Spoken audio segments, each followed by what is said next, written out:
in. He has a beautiful young woman with him, and he says, "Mr. Keys." And I go, "Hey, Brandon." And he turns to her and he says, "This man is the reason I'm in dental school now." And I just said to him, "No, I am not. I did not take an exam. I didn't do anything, right?" But maybe I introduced you to someone who could help clear the path for you to be able to get into dental school. The issue is, I don't even remember the stuff I do because it's who I am. Who I am is the person who wants to do everything to help these guys be successful. There's another young man who came to a board of trustees meeting. He came in to talk about the C-STEP program, which is a program where we take students who are in community colleges and give them a clear pathway into Carolina. And that young man, I'm sitting there and not even barely paying attention, and he says, "The greatest thing for me about being able to come to Carolina is that I've gotten to know people like Mr. Bill Keys." And I'm thinking, what did I do for him? And it goes on and on and on and on. And I'm sorry if it sounds like I'm bragging about myself, but here's what I really want you to know, is that these guys' success is the greatest reward I could ever have. Their success. Not about my success, it's about their success. And any little thing that I can do to help them be successful, your success. I have a wonderful son there who, he's the prodigy, and I told somebody earlier today, he's the man, that I wish I were. He's an incredible young man. But in addition to him and his sister and my sister and my daughter-in-law and son-in-law and grandchildren, I have these guys. And long after I'm gone, I'll still be watching to see the amazing things that these guys are doing. So my association with Carolina has been really rich for me because it's given me that. Now can I read my speech? All right. So let me do this really, really fast. I have to acknowledge my wife, otherwise I can't go home. So my wife, my son DJ, my daughter-in-law Liz are here, and I have to say this. So my very best friends in the state are Chuck Watson, Janice Ertz, and Alston Gardner and Barbara Lee. They are the friends who I pray that you will all have. Friends who will enjoy your success even more than you do.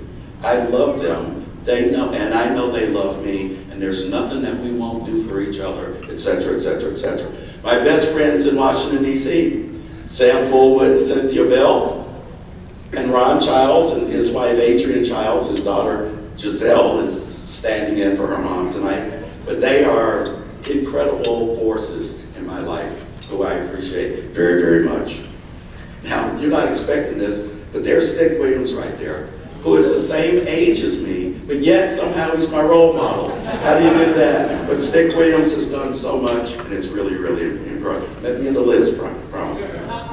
Naomi Randolph, her husband Vinny is right here. I got to tell you about Naomi. The state of North Carolina decided that it was going to create a university system. It created a commission that would think through how to make this happen. They asked Naomi's father, my uncle Lewis, to serve on that. Lewis Randolph served on the board of governors that they ended up creating for 19 years, from the day it was founded until the day he died. Her father did that. You don't know Lewis Randolph, but thank you. And here's the last one.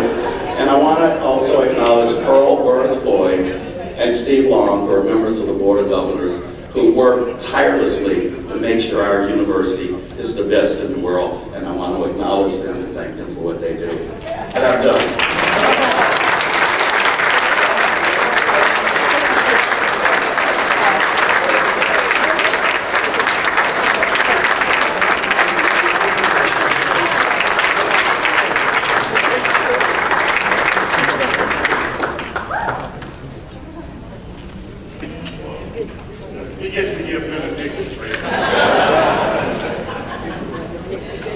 Now, to all of the outstanding alumni, we respect and appreciate all that you have done and continue to do to build a better Carolina, a better community, and a better world. So let's give them all a round of applause.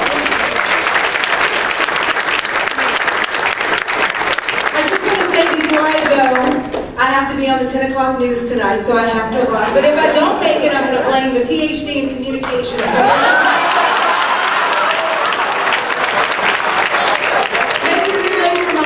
Show. I have had a wonderful time tonight. Congratulations to all of the honorees.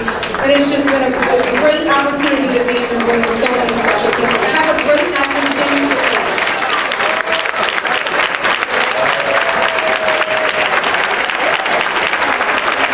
Another round of applause. Round of applause. What a wonderful job. So lovely, gracious, talented, charming. How many more adjectives can I can go on and on.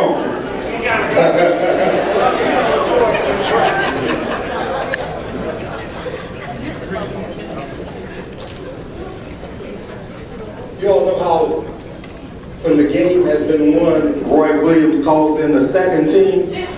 Well, this game has been won. So the second team is coming on to finish things out. I'm Walter Jackson, Black Pioneer, class of 1967, and it's my pleasure to put the icing on what Tisha has already done. Now, I had a little accident early in the evening and broke my glasses, so this will be just a little bit awkward as I wait through it.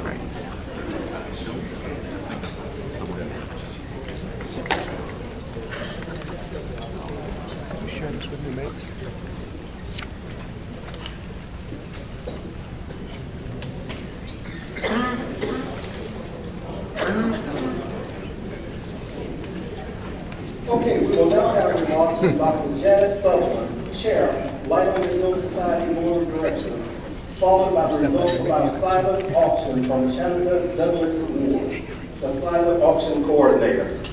Janet.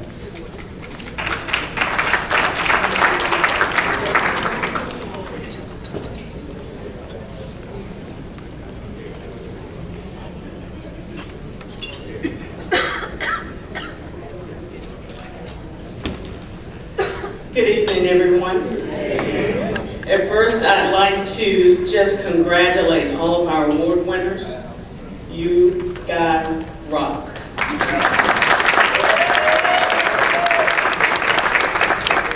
And so I'm here to talk just a little bit to you about sustaining the light. The Light on the Hill Scholarship was born in 2005, and now we've reached over our $1 million mark. But we're not done. I think one of our recipients said, we've come a long way. We got a long way to go.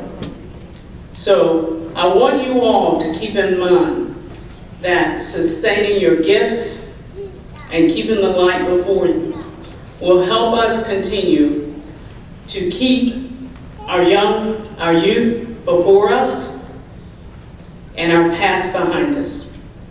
And so the present is where we are. And I need you all to dig just a little deeper. Okay? We're at $1 million. Now it's time to make 2. And from 2 will come 3. 3 will become 4. 4 will become 5. And so on and so forth. So I know many of you have been very, very instrumental in the success that we have realized. But we have a long way to go. And so what I will leave you with is a saying from Albert Einstein. And he said, it is every man's obligation to put back into the world at least the equivalent of what he takes out of it. Think about that. And I'll read it again because it's very important. It is every man's, and I'll say woman too, obligation to put back into the world at least the equivalent of what he takes out of it. We have taken a lot. We have been given a lot. So it's now time for us to put back. Thank you.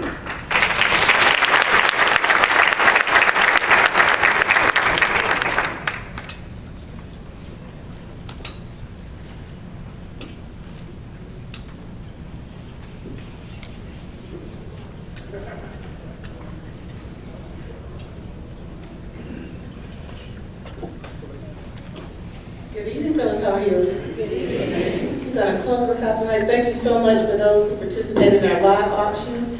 We have a few additional winners who participated in the silent auction, and so I'll announce those.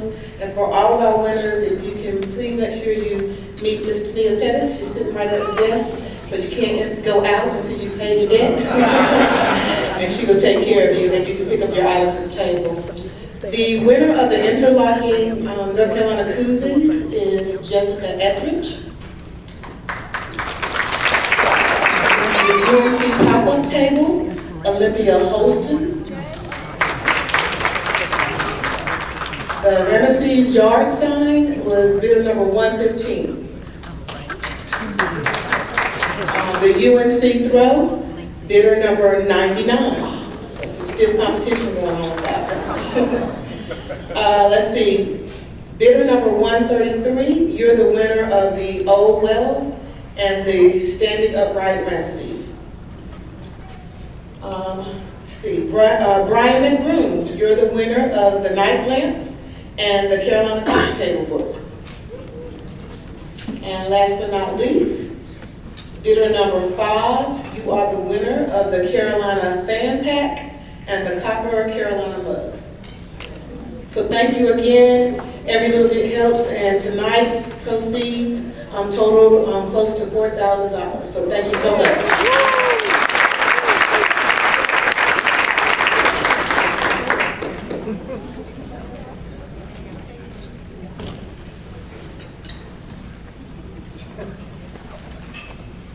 Close to $4,000. How wonderful is that?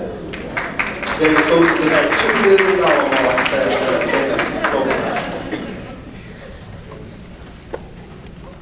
Although we have just started the 2019 homecoming weekend, it is never too early to prepare for the next.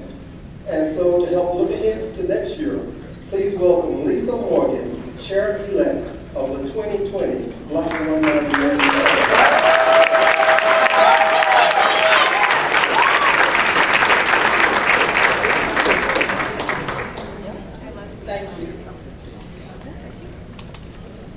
Good evening, fellow Tar Heels and friends. I'm Lisa Morgan, and it has been my pleasure to serve as this year's Vice Chair and Chair-elect of the Black Alumni Reunion Planning Committee. On behalf of the Bar Committee, I want to thank all of you for participating in the 2019 Light on the Hill Scholarship Gala, as well as other reunion activities. I'd also like to congratulate our honorees tonight. It has been an honor to serve on the leadership team of BAR.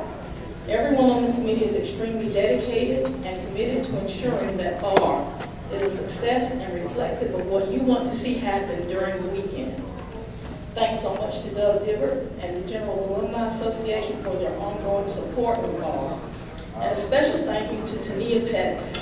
Tania works tirelessly year after year to make sure this weekend happens, and we could not do this without her. We've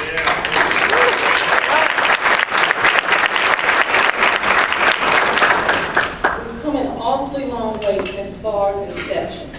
I stepped foot on this campus 40 years ago this semester and was excited to see all of my classmates who had been invited to pre-orientation, or pre-O, as we used to call it. There were approximately 200 of us that had been invited to pre-O that year in the fall of 1979. We met and we fellowshipped in the Great Hall. The next day, when the other approximately 4,800 members in my class arrived, I thought, OMG. And that was before OMG. I could not find my classmates anywhere.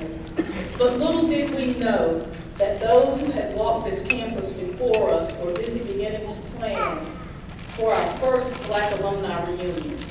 I doubt that that's what it was called at that time, but that's what it was. And next year, BAR will turn 40.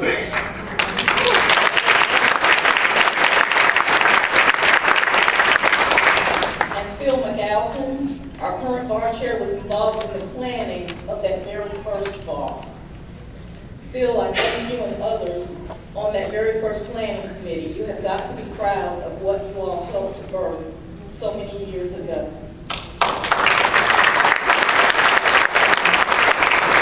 As we move into our 40th year, the committee will work diligently to make bar an event that you look forward to and will continue to explore new programming and opportunities to enhance your bar experience. I will be assuming the role of chairperson of the Bar Planning Committee at the end of this weekend, and I look forward to your ongoing support.